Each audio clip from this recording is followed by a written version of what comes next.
Assalamualaikum warahmatullahi wabarakatuh. Salam sejahtera bagi kita semua. Yang terhormat Bapak Suharmanto, Sarjana Sains Terapan, Magister Sains selaku mentor kami, serta rekan-rekan peserta presentasi laporan orientasi PPPK bagi Pemerintah Kota Surakarta tahun 2024. Pertama-tama marilah kita panjatkan puji syukur kehadiran Allah Subhanahu wa taala karena telah memberikan rahmat sehingga kita dapat berkumpul di tempat ini pada hari Senin tanggal 14 Oktober 2024. Izinkan saya, Pipit Wahyu Agustin, untuk memandu acara presentasi laporan orientasi pengenalan nilai dan etika pada instansi pemerintah Kota Surakarta. Untuk presentasi ini, saya akan membacakan susunan acaranya, yaitu sesi 1 pembukaan, kemudian sesi 2 penyampaian laporan orientasi, sesi 3 sesi tanya jawab, kemudian sesi keempat kesimpulan dari mentor, sesi kelima penutup. Menginjak acara yang pertama, yaitu pembukaan, marilah kita baca basmalah untuk membuka acara pada siang hari ini.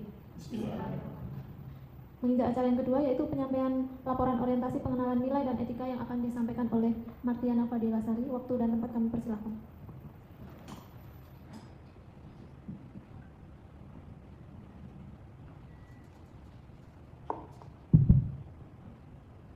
Terima kasih atas waktunya, Bu Mentor. Assalamualaikum warahmatullahi wabarakatuh. Selamat pagi, salam sejahtera bagi kita semua. Saya pertama-tama akan mengucapkan terima kasih kepada Bapak Suharmanto, SST MSI, selaku mentor saya, kemudian teman-teman yang telah hadir pada pagi hari ini.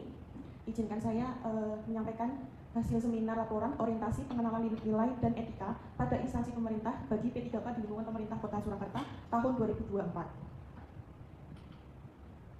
Berikut profil pribadi saya. Perkenalkan, nama saya Martiana Fadilasari, alamat saya di Mojosongo, Jabra, Surakarta. Jabatan saya saat ini perawat terampil di ruang perinatologi. Unit kerja saya di RSUD Bung Karno, Kota Surakarta. Pada pagi hari ini saya akan menyampaikan laporan rencana aktualisasi dengan judul peningkatan pengetahuan keluarga melalui pengenalan screening hipotiroid kongenital di ruangan perinatologi RSUD Bung Karno, Kota Surakarta. Pertama saya akan menyampaikan latar belakang. Hipotiroid adalah kelainan fungsi kelenjar tiroid yang ditandai dengan kurangnya produksi hormon tiroid, yaitu triodotironin atau T3 dan tiroksin atau T4 yang diproduksi kelenjar tiroid. Kekurangan hormon tiroid ini menyebabkan penurunan proses metabolisme karbohidrat, protein, dan lemak, sehingga cenderung menyebabkan kegemukan. Hipotiroid pada kehamilan dapat mengakibatkan bayi lahir dengan gangguan retardasi mental serta gangguan pertumbuhan. Deteksi dini kelainan bawaan melalui screening bayi baru lahir merupakan salah satu upaya mendapatkan generasi yang lebih baik. Screening atau uji saring pada bayi baru lahir atau neonatal screening adalah tes yang dilakukan pada saat bayi berumur beberapa hari untuk memilah bayi yang menderita kelainan kongenital dari bayi yang sehat. Screening bayi baru lahir dapat mendeteksi adanya gangguan kongenital sedini mungkin, sehingga bila ditemukan dapat segera dilakukan intervensi secepatnya. Berikut visi dan misi Kota Surakarta menurut Perda nomor 6 tahun 2021, periode tahun 2021 sampai dengan 2026. Visi Kota Surakarta yaitu mewujudkan Surakarta sebagai kota yang modern, tangguh, gesit, kreatif, dan sejahtera. Misi Kota Surakarta yaitu meningkatkan kualitas kesehatan masyarakat yang tangguh, memperkuat pertumbuhan ekonomi yang adaptif dan berkelanjutan, mewujudkan tata ruang infrastruktur kota yang mendukung kemajuan kebudayaan dan pariwisata, meningkatkan kualitas dan daya saing pemuda dan masyarakat umum di bidang pendidikan, ekonomi, seni budaya, dan olahraga, mengembangkan tata kelola pemerintahan dan pelayanan publik yang gesit dan kolaboratif berlandaskan semangat gotong royong dan kebinekaan, mewujudkan kemakmuran dan kesejahteraan bersama warga kota yang berkeadilan dan inklusif. Yang terakhir, mewujudkan kondusivitas daerah dan kerukunan antar umat beragama, tata kehidupan bermasyarakat yang saling menghormati. Berikut ini adalah visi dan misi RSUD Bung Karno. Visi RSUD Bung Karno yaitu menjadi rumah sakit dengan pelayanan paripurna berdasarkan semangat juang Bung Karno guna mewujudkan masyarakat waras di tahun 2024. Misi RSUD Bung Karno yaitu meningkatkan pelayanan paripurna yang bertumpu pada peningkatan mutu dan keselamatan pasien. Yang kedua, meningkatkan kualitas sumber daya manusia yang wasis, disiplin, dan lurus dalam pengabdian serta ikhlas dalam pelayanan. Yang ketiga, meningkatkan kualitas dalam sarana dan prasarana. Yang keempat, menyelenggarakan tata kelola organisasi yang efektif, efisien, yang berasaskan gotong royong dan kejujuran, meningkatkan kesejahteraan dan profesionalisme karyawan. Berikut saya akan menyampaikan rencana dan hasil kerja P3K. Yang pertama, saya akan mengangkat isu peningkatan pengetahuan keluarga melalui pengenalan screening hipotiroid kongenital di ruang perinatologi RSUD Bung Karno. Data dukung isunya, yang pertama, dari laporan monitoring SHK di Google Spreadsheet, ditemukan ada beberapa bayi yang tidak dilakukan SHK, yaitu ada 9 bayi. Dari data bayi yang dilakukan SHK berjumlah 59, total bayi yang dirawat di ruang perina ada 66 bayi. Kemudian yang kedua, belum adanya media yang mendukung untuk pelaksanaan KIE terkait SHK. Yang ketiga, pencatatan tata laksana dilakukan secara manual di buku operan sehingga petugas kesulitan dalam melakukan monitoring. Belum adanya evaluasi berkala terkait komunikasi dan informasi pada program screening hipotiroid congenital. Matriks rencana hasil kegiatan yang pertama, langkah awal identifikasi isu, yaitu dengan mereview SPO komunikasi, informasi, dan edukasi, dan mereview SPO alur screening BBL. Yang kedua, merencanakan atau merancang aktualisasi, yaitu dengan membuat media edukasi berupa leaflet yang berisi tentang program screening hipotiroid congenital. Yang ketiga, membuat aktualisasi dengan melakukan sosialisasi terkait program SHK kepada rekan perawat dengan menggunakan media pendukung leaflet. Yang keempat, melakukan aktualisasi dengan melaksanakan edukasi tentang program SHK dengan menggunakan media pendukung leaflet kepada keluarga pasien. Yang kelima, melakukan evaluasi aktualisasi dengan melakukan evaluasi pemberian edukasi terkait program screening hipotiroid congenital. Langkah awal identifikasi isu, tahapan kegiatan yang pertama yaitu menemukan masalah yang ada, ditemukan data bayi yang belum melakukan screening hipotiroid congenital. Hasilnya, terlaksananya pemahaman tentang program screening hipotiroid congenital oleh keluarga, kemudian mengidentifikasi sumber permasalahan, yaitu dengan ditandai dengan kurangnya pemahaman dari keluarga tentang pentingnya program screening hipotiroid congenital. Dengan hasilnya, terlaksananya penemuan permasalahan terkait KIE pada keluarga yang belum sesuai. Yang ketiga, menciptakan isu, yaitu tidak adanya media pendukung untuk memberikan informasi dan edukasi kepada keluarga. Hasilnya, terlaksananya penentuan judul permasalahan yang ada. Yang kedua, melakukan konsultasi dengan mentor tentang rancangan aktualisasi di ruang perinatologi. Meminta kesediaan waktu mentor untuk melakukan konsultasi, kemudian menemui mentor dan melaporkan kegiatan yang akan dilaksanakan. Ketiga, meminta petunjuk dan arahan dari mentor, kemudian membuat dokumentasi dan membuat laporan. Hasilnya, tersedianya jadwal dengan mentor, adanya persetujuan dari mentor, adanya petunjuk dari mentor, tersedianya dokumentasi, dan tersedianya laporan. Membuat aktualisasi dengan melaksanakan komunikasi, informasi, dan edukasi dengan media pendukung seperti leaflet dan brosur. Terlaksananya KIE dengan media pendukung leaflet. Kemudian melaksanakan aktualisasi dengan melakukan komunikasi, informasi, dan edukasi dengan media pendukung seperti leaflet. Yang kedua, melakukan pemajangan leaflet screening hipotiroid congenital di ruang perinatologi, kemudian membuat dokumentasi dan membuat laporan. Melakukan evaluasi aktualisasi dengan melakukan evaluasi pemberian edukasi terkait program screening hipotiroid congenital. Hasilnya, terlaksananya evaluasi pelaporan data bayi yang sudah melakukan pengecekan sampel screening hipotiroid congenital. Rencana kerja menengah di tahun 2024 dengan meninjau kembali SPO komunikasi, informasi, dan edukasi, kemudian melaksanakan sosialisasi kepada rekan perawat bahwa pada saat memberikan KIE bisa menggunakan media pendukung seperti leaflet yang tersedia di ruangan perinatologi. Kemudian melakukan sosialisasi kepada rekan perawat tentang pentingnya komunikasi, informasi, dan edukasi sesuai SOP kepada keluarga pasien terkait program screening hipotiroid congenital.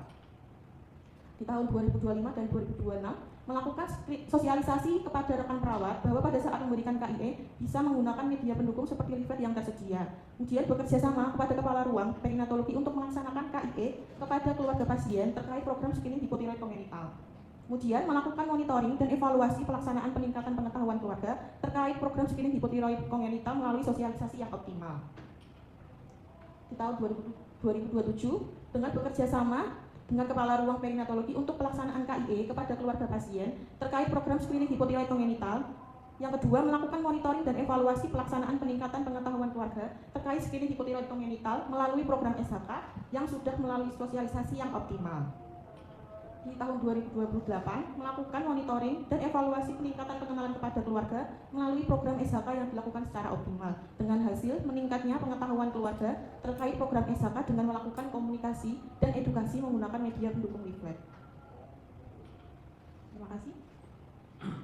Berikut presentasi yang saya sampaikan. Waktu saya kembalikan ke moderator.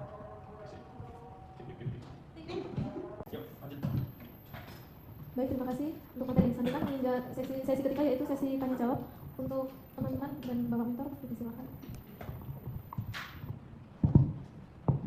Oke, terima kasih moderator atas waktunya. Terima kasih Mbak Martiana Fadila Sari atas presentasi laporan orientasi pengenalan nilai genetika untuk pegawai P3K di SD Bung Karno. Pada kesempatan ini Mbak Martiana mengambil judul peningkatan pengetahuan keluarga melalui pengenalan screening hipotiroid congenital SHK di ruang perinatologi. Gitu ya Mbak ya. Terima kasih. Ini ada beberapa yang kita diskusikan. Yang pertama mengenai jumlah rata-rata pasien per bulan di perinatologi. Karena yang saya tahu di perina itu ada pasien perina level 1, 2, ada di PICU sama NICU ya 3. Ini bisa disampaikan Mbak Martiana, jumlah pasien rata-rata per bulan di perinatologi itu berapa? Baik, izin menjawab ya Pak Ento. Untuk pasien di perina rata-rata per bulan itu bisa 70 sampai dengan 80 pasien. Terdiri dari pasien SD kurang lebihnya bisa 20 sampai 30 per bulan. Kemudian perina level 2 ada sekitar 40. Kemudian pasien PICU bisa 10 sampai 15 dan pasien NICU kurang lebih juga sama 20 sampai 30 pasien. Ya, terima kasih atas penjelasannya. Kemudian yang kedua, berkaitan dengan judul rencana aktualisasi pendidikan yaitu peningkatan pengetahuan keluarga melalui pengenalan SHK. Pertanyaan saya, bagaimana mungkin bisa dijelaskan mengenai alur SHK di RSPK? Izin menjawab ya Pak Ento.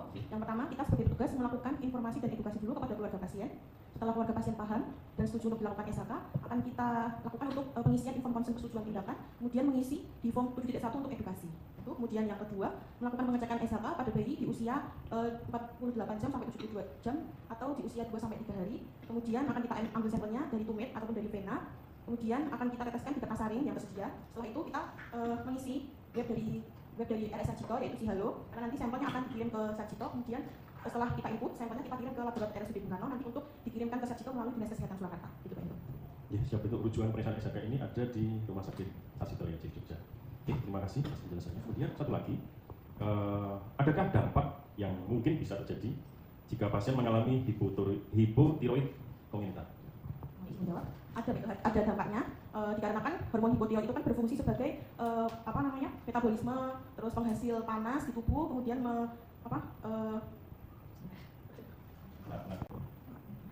Baik, saya izin menjawab ya Pak Ento.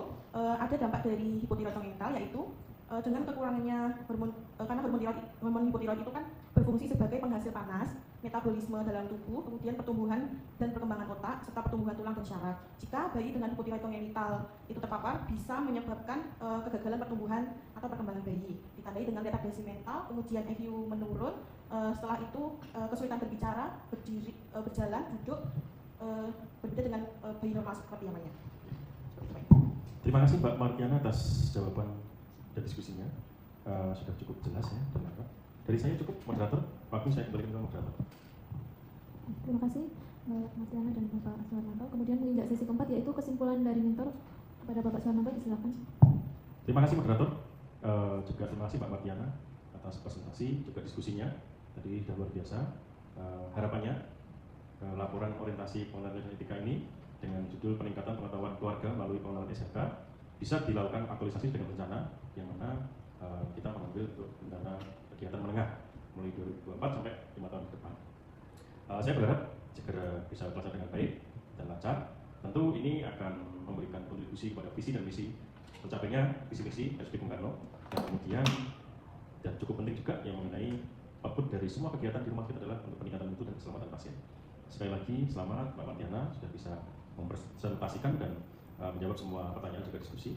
Semoga semuanya nanti ke depan untuk rancangan aktualisasi bisa dilaksanakan dengan baik. Begitu dari saya. Terima kasih. Saya kembalikan kepada moderator. Terima kasih untuk Bapak Mentor atas kesimpulan dan sarannya. Mungkin dari Mbak Martiana ada closingan sedikit, monggo disilakan.